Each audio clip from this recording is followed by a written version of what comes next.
want to have several different CDs at different amounts. So you can stagger these amounts. That's money working for you. Now this is what any financial person will tell you. Any investment banker, any real estate person, any tax advisor will tell you how to build wealth. So what you should do is make sure you have this income on a bi-weekly or monthly basis. Save money by getting out of the culture and then putting that money directly into a CD account. Or maybe a treasury bill. Or a mutual fund. There are all these different ways to invest. Once you've invested, then you have to translate that investment into education. Because you're translating financial capital into intellectual capital. So you might use a CD to pay for tuition, for instance, at a school. You want to stagger these CDs. You have a CD that maybe lasts 6 months, one that lasts a year, one that lasts 2 years, one that lasts 4 years. You want to have the ability to withdraw your money at any point in time, and therefore you have one due maybe 6 months, one due a year, one due 2 years. That's how you stagger money. Once you do that, and you have the ability to access your capital, you want to then plan your education. So, there are several different levels of education. You have the community college level, 2 years. The 4-year college, which is 4 years obviously. Then you have graduate school. And that varies. Some graduate schools give you 2 years, some require 4 years.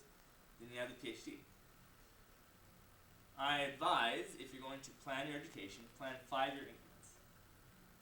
So, if you are in college right now, then plan 5 years of getting your bachelor's and your master's simultaneously. And there are many schools that do this. Or you might go from community college to master's degree, all in 5 years. And for instance, if you have gone to a community college like Hostos or LaGuardia or BNCC or Manhattan Community College, then you come to Lehman College and you might get a master's degree. So you might get you'll spend 3 years getting your undergraduate and then 1 year getting your master's. So SUNY Albany, for instance, you can spend 3 years getting an undergraduate degree and then they lead into the master's degree in your senior year.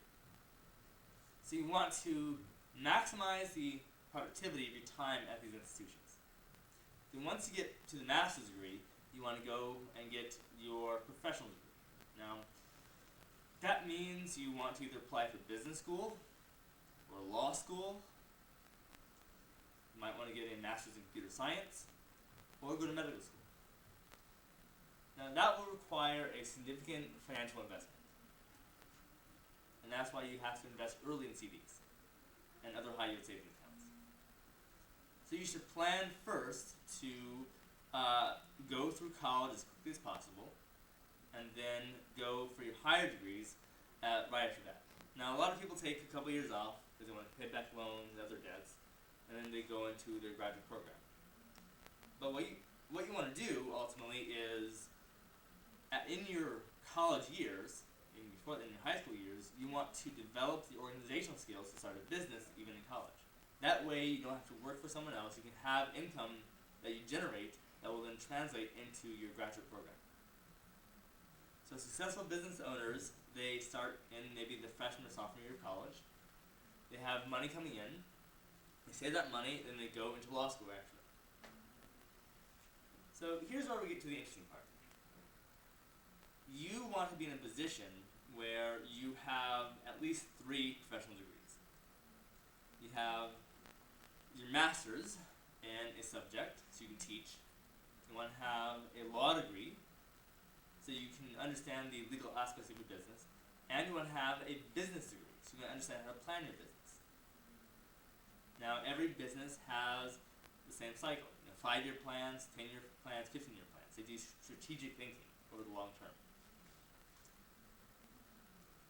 So, what we want to do after this point is translate your education into capital. And this is what I mean. You build your business, and at the 5-year point, you sell your business. Now, it depends on what kind of business you have, of course. If you have a business that is strictly providing a social service, then you want to stay with the business for longer than 5 years. is what we call a social entrepreneur. You are making money by helping people resolve, say, homelessness or hunger or poverty. But if you're providing a product and you have a very efficient way to provide this product, then you want to sell this business to someone else who makes a similar product. So if you make a software product, for example, you want to sell it to either Microsoft or Google. Because you're translating your investment, you're building a company that can add to another corporation's portfolio, and they will then pay you probably anywhere from $1 million to $5 million for your business, because they can then expand it. And this is why you want to start early. Because if you do this in college, in say freshman or sophomore year, and you own the rights to your business, and you make it successful, someone else will come to you and say, I like your idea, I want to expand my own business, I'll pay you $5 million for it. So that's how you generate financial capital, that's how you build wealth. You then translate that financial capital into investment to other businesses. So you start to build a portfolio of investment. You select a mutual fund, and you become what we call an angel investor. You have $5 million to spend, you go to different companies, and you spend, say, $100,000 in each. You're trying to get them off the ground. So this is where we get into business models. When you start a business, you're in what we call startup phase. It's pretty logical. It's usually you as a lone employee working on your own business, trying to develop the models, the supply chain, and the customers.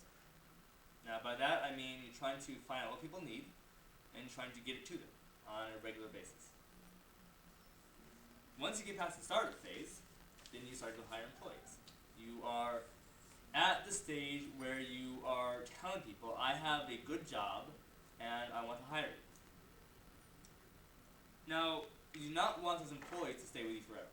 You want to teach them the kind of skills that you've learned so that they can then go and start their own companies. And then once they start their companies, you can build alliances with them. So you are transferring your knowledge and your financial expertise to your employees. That will mean that other employees want to come to you and learn as well. The most successful businesses are learning organizations. They're the ones where they're small enough to have the culture of a family, but not too small to overburden everyone in responsibilities.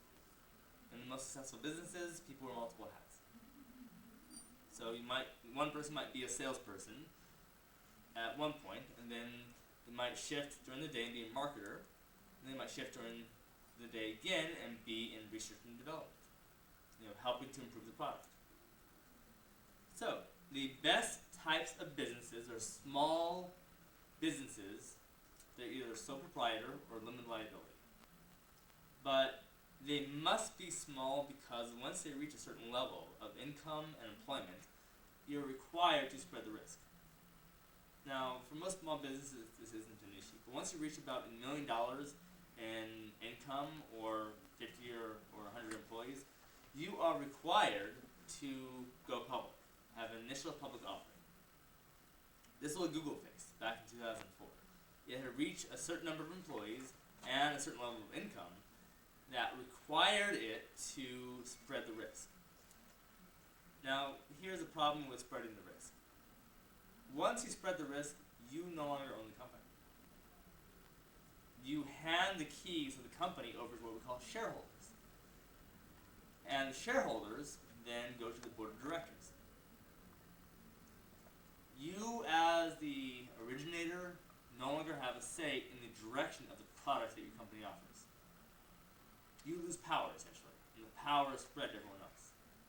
And that means that everyone else will pick someone to maximize the shareholder value, which essentially means that they will fire people in order to save money. That way they'll increase the stock value.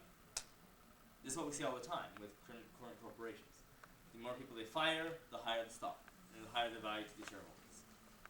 You want to stop that. You want to own your own business and stay small enough so that you can maintain a good family culture, maintain a good learning organization, and yet provide a good service to other people. So you want to grow big, but not too big. So a good size is about, say, 1,000 employees, maybe 500. Because then you can have different departments. What we have discovered with businesses is that Every business is very effective under a certain threshold. And the key number here is 150. 150 people can know each other by name without referring to business titles, without referring to the hierarchy, and that makes things much more efficient. And once you get past 150, then you start to become anonymous. And at that point, you start to lose the culture of the family that brings everyone to the business on a daily basis. So every single business has two qualities about it. They provide a good service or product, and they provide a culture that people like. So, what we mean by this is that you should ultimately be looking to hire your friends and your family.